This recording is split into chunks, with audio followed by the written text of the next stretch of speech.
Testing, testing. Okay, good, it's working. My mic was having a little issue before, and I just wanted to be sure that it's working. Anyways, greetings and salutations, and this is Techrodon here, back with more Spyro 2 Ripto's Rage, and we're going on to... we're going on to a snow level. If you don't know how I feel about snow levels, I usually love them, but this one's just kind of okay. Like, what do I mean by I love snow levels? Well, I love Cold Hard Crash and all the other snow levels in Crash 2. I love, like, Stay Frosty is my favorite Crash Bandicoot level of all time, and it's from, Crash 4. I enjoy Snow Planets and Ratchet and Clank games. I enjoy, the environment of, Resident Evil Village because it's based in snow. Just as some examples, yeah,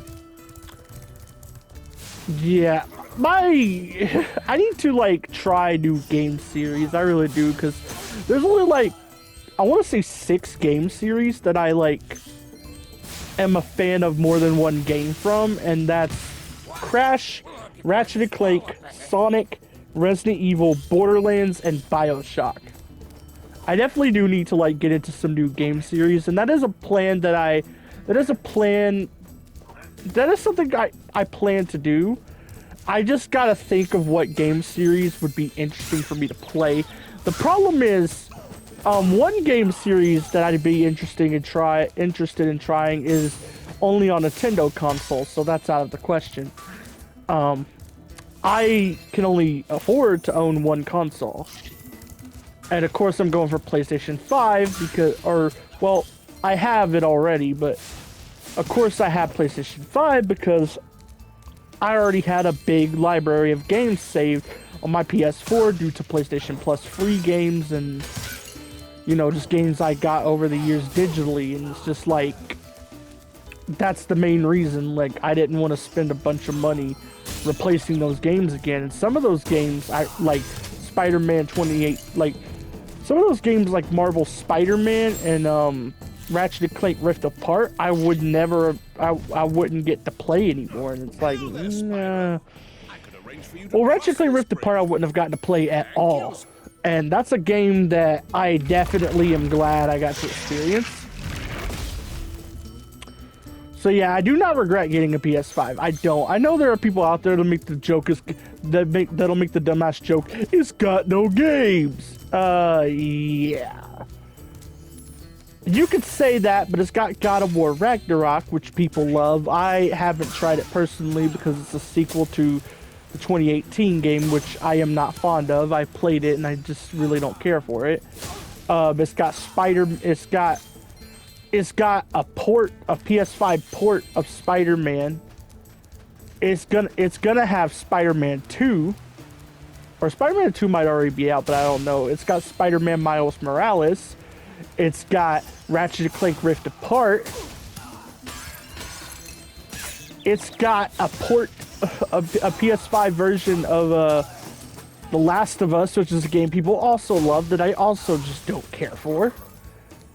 I'm gonna be honest, with God of War, I can kind of get it. Even though I don't care for it, I can understand why people love it, because I definitely did see some, like, amazing things in that game, even though, like, difficulty balancing eventually got on my last nerve. If you don't know what I mean, the difficulty balancing of God of War 2018 kind of feels like you're playing an easy game, then you're playing a brutally hard game, and then you're playing an easy game again, and then a brutally hard game again. It's not like a steady difficulty increase with a few moments that are just a little harder. No, it's it's like night and day in a really jarring and annoying way. I do not like God of War 2018 for that. But that's the only thing in the game that made me stop playing it, because honestly, it's a really good game if I'm being honest. Like, if the difficulty is the thing that made me stop playing it, then that obviously means there isn't really much else wrong with it. Now, looking at Last of Us, though, I think I'm gonna be honest, I'm convinced people only like The Last of Us for the story. I'm convinced they only like The Last of Us for the story. If somebody tells me they enjoy The Last of Us for the gameplay, I'm gonna think that they're insane. That's my first thought, is that they're insane. And I'm gonna tell you why. Like, I'm gonna respect their opinion, but in my mind, I'm just gonna be like, did you escape from an asylum or something? Because honestly, the gameplay for The Last of Us, it may be just because the first time I experienced The Last of Us was like 10 or so years after it came out. And because of that, it might feel more dated to me. But in my honest opinion, the gameplay for The Last of Us is not good. It has some moments where it's fun, but for the most part, it's not good. It's got a difficulty problem, kind of like God of War 2018, but unlike God of War 2018, where if I had the patience, I could have gotten through it either way. The difficulty problem in The Last of Us, it just feels like poor game design rather than a challenge. That's actually, on that topic of poor difficulty decisions, I want to talk about Sonic Frontiers for a moment. Sonic Frontiers was a ridiculously easy game when it came out for the most part. And I was kind of fine with that. I played on hard mode where it was hard enough, at least on the bosses and stuff. But looks like we got us a bit of a situation. This is where I get to talking about the update. Update 3 of Sonic Frontiers. I tried to like it. I really tried to like it. I really did. I kept making myself play it. I kept trying to look at the brighter side of it. I did enjoy the platforming challenges that you did as different characters to get the Chaos Emeralds. That was fun. I enjoyed the exploring as Knuckles and Amy, and a little bit as Tails, though his flight is a little bit wonky. But it does have a difficulty issue, and like The Last of Us, it's not a challenging difficulty. It's a poor design choice difficulty. This is basically what it feels like they did. It feels like that they heard people complain about the game being too easy, and then they doubled down on fixing that to the point where it instead of fixing it, they kind of made it worse. Outside of the Chaos Emerald platforming challenges, a lot of the other shit in that DLC felt like it was too hard, and not the challenging kind of hard where you just got to figure out how to go around it. No, it's the kind of hard where it's frustrating and you basically only get past it on pure luck. And that's basically what The Last of Us felt like for me when I was playing it. The difficulty never felt like something that I would feel accomplished for overcoming. It always felt like I just won by pure, or not won, but I got past shit just by pure luck with no effort at all. I just got through it the moment I just gave up actually trying to do strategy, just brute forced through it. And if a game's difficulty requires me to brute force through it, and when I try to actually use skill and stuff, it doesn't work out, that's not a good sign. I'm telling you, that's not a good sign. That's a really bad sign that your difficulty isn't good. And I just want to clarify, I'm not against hard difficulty if it's done right. I like Crash 4. I like how difficult the base game of Crash 4 is without going for the insanely perfect relics and stuff. Just getting the gems. Playing the main story and getting the gems. I like that challenge in Crash 4.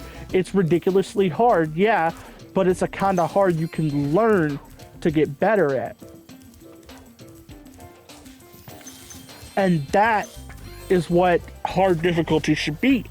RE4 Remake Hardcore mode is exactly the same.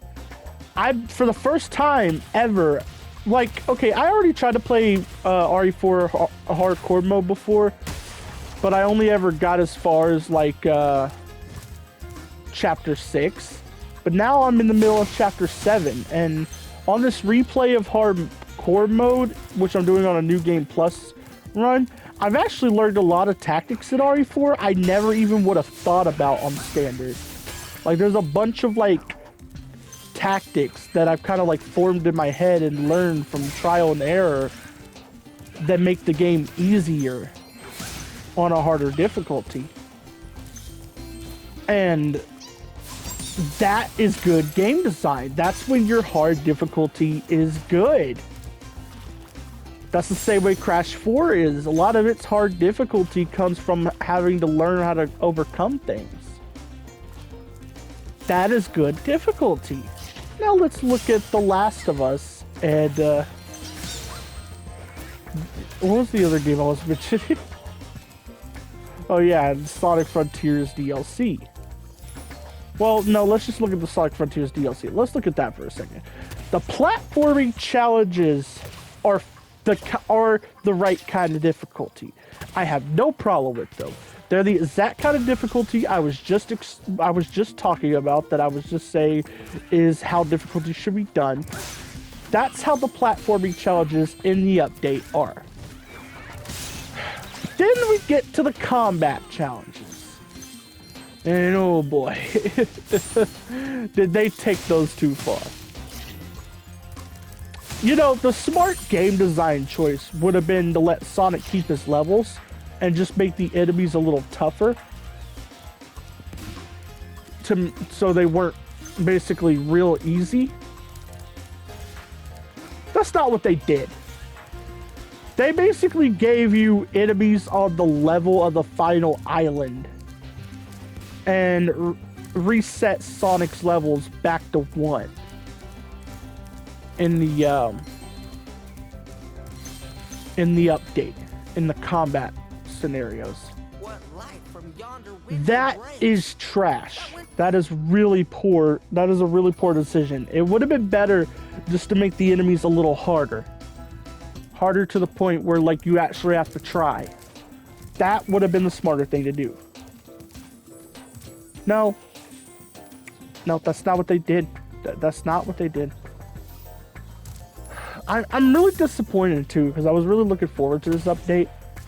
I haven't really been all too much of a fan of the Sonic Frontiers updates, if I'm being honest. I think the base game is better. I know that might be a hot take, and I know there are people out there that will say the updates made the game better, and in some ways they did. Like the music tracks that you could listen to in the overworld, or not the overworld, in the open zone, those are a good addition. They added some like options to the game that makes it better and all that. Like, that stuff's all good.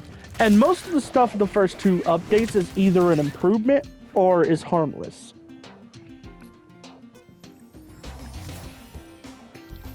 But update 3, man.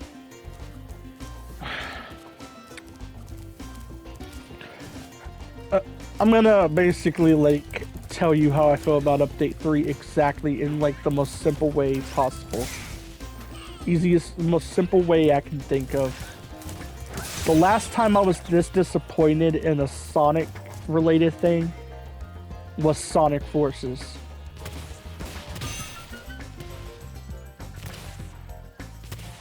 Yeah, that's the last time I was this disappointed in a Sonic thing. Before Sonic Forces, last time I was this, I'll be honest, Sonic Forces was actually the first time I was ever genuinely disappointed, because Sonic 06 and Sonic and the Secret Rings came out a couple years before I tried either one of them.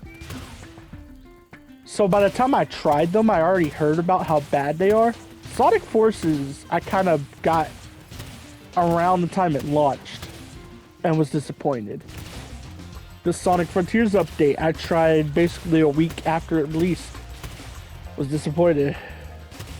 Now, is this gonna make me like skeptical of future Sonic content? Not really. Honestly, I think there's a positive to this. I think like now that they've heard the fan, like, because there are fans complaining about how hard the combat challenges and stuff are. I think now that they've heard fans complain about it being too easy and being too hard, they'll know for the next game to aim for somewhere in the middle, which is what they should have done in the first place, but you know, it's not what the thing is. But yeah, I think that will be like I think the outcome of this is really the positive. Like, yeah, the update's difficulty is kind of unbalanced in a good chunk of areas, mainly the combat challenges. But honestly,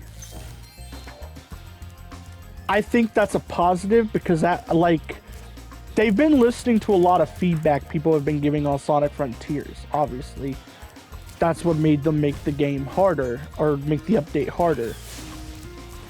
But if they continue listening to feedback from people who have played the update for the next game, we should get a way more balanced experience, and that's what matters. What matters is the next game is better. So, I'm not just gonna sit here and be like, oh, this update is trash, so that means Sonic is bad or anything like that. I'm not gonna regurgitate the same nonsense. The Sonic was never good or anything like that stupid shit. No. Sonic is a very hit or miss franchise. It's probably the franchise that I'm a fan of that's been burned the most, but it's also the franchise that has hit the hardest when it hits. When it gets shit right. What do I mean by that? Well, let's think about this. There's Sonic 3 and Knuckles. There's Sonic Adventure 2. There's Sonic Rush Adventure. There's Sonic Unleashed. There's Sonic Generations. There's Sonic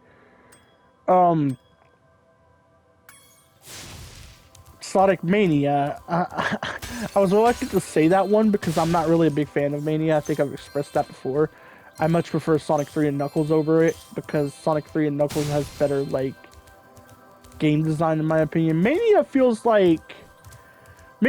of feels like it was designed for, like, classic fans who were already really good at the classic games, but I'm someone who was always just decent at them. You can tell that by my Sonic 3 and Knuckles playthrough. I am not a pro at the classic Sonic games. I am only decent at them. So Sonic Mania is obviously not a game I'm gonna enjoy too much. I mean, it's fun until a certain point, but then it gets to a point where I'm just like, yeah.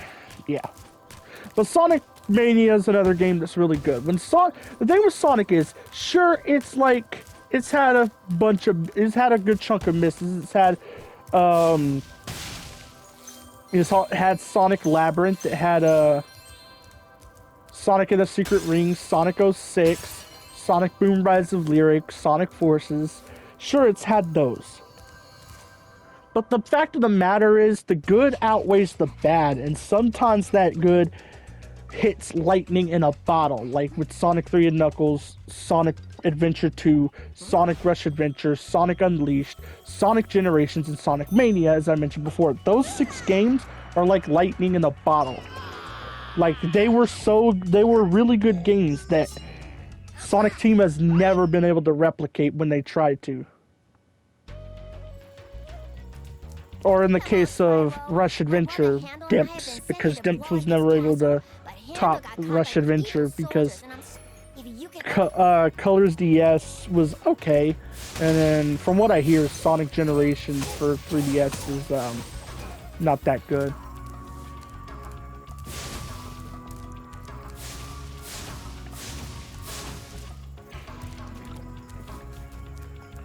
So yeah.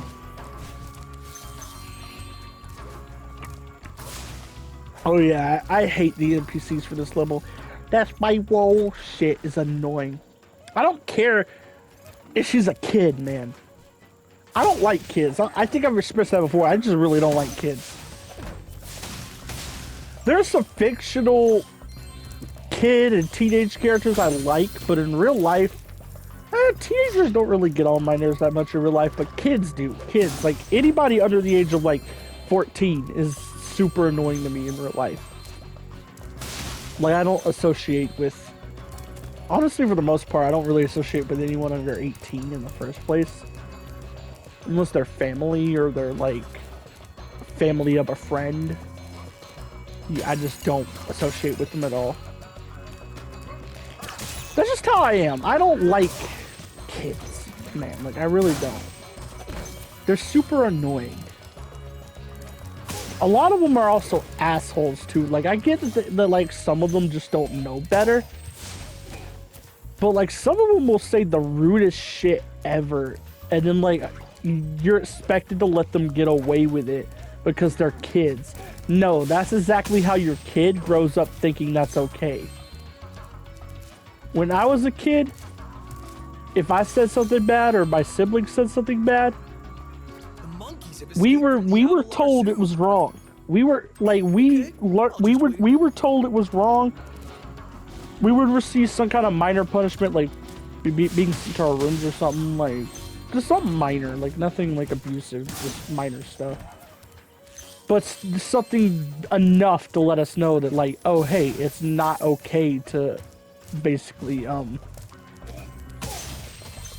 say that. So like I know that kids are kids, they don't know better when they say that shit, but they're never gonna know better if you just let them say that shit. And honestly, it's more annoying when a kid says stuff like that than an adult. It really is. Because with a kid, it's like, it basically feels like somebody who has no right to say shit to you is saying shit to you. As an adult, they would have a little bit of a right to say it. As a kid, they don't. They don't have the experience or anything to understand what they're even saying. So they have no right to say it. I don't like kids. I've expressed that. Fictional characters are a little different. There are likable kids in fiction. There are likable teenagers in fiction. There's Clementine for the Walking Dead series, for example. There's, I think Ashley Graham's a teenager. This is the thing, though. I don't know how old Ashley Graham is, because in the original RE4, she definitely, like, seemed like a teenager, but in the remake, they seem like they aged her up just a little. But what makes me uncomfortable, though, is that, like, a lot of people... There are people that ship her with Leon, and I'm pretty sure Leon's, like, in his mid to late 20s by RE4. And Ashley Graham, at the oldest, is 18. And I'm actually going to look that up now. I know how old Leon is just about. He's in the mid to late 20s. But how old is Ashley Graham? Because, at least to me, there seems like there's a creepy undertone to people who ship that. I know there are a couple times in the game where, like, they have, like, a little banter like that. But I never see it as, like, oh... I never see it as a romantic thing. I just see it as, like, teasing, you know? Like, I just see it as them having fun, you know? That's it. That's all I see it as. Because one of them, I'm pretty sure, is not that old. And I'm looking it up now.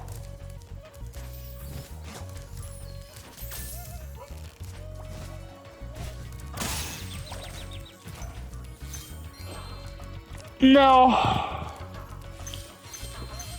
Hold on. Oh, she's 20?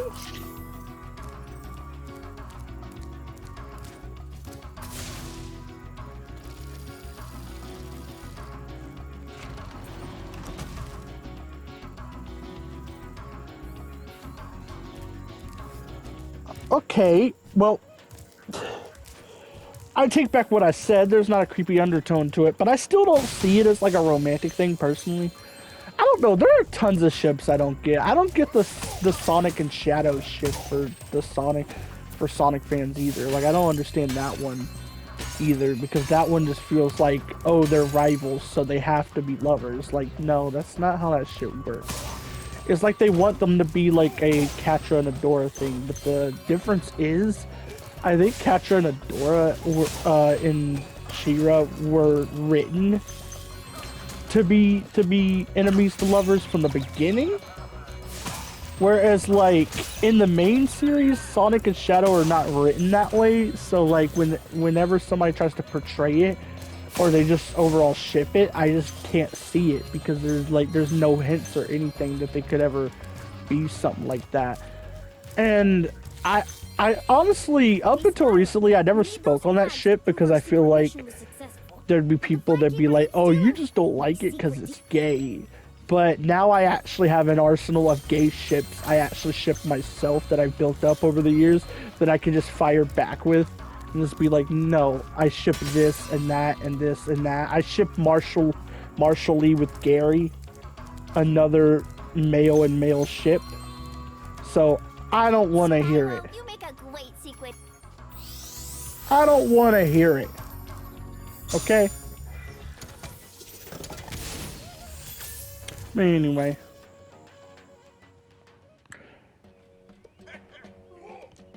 I'm gonna watch this cutscene and then we're ending it off.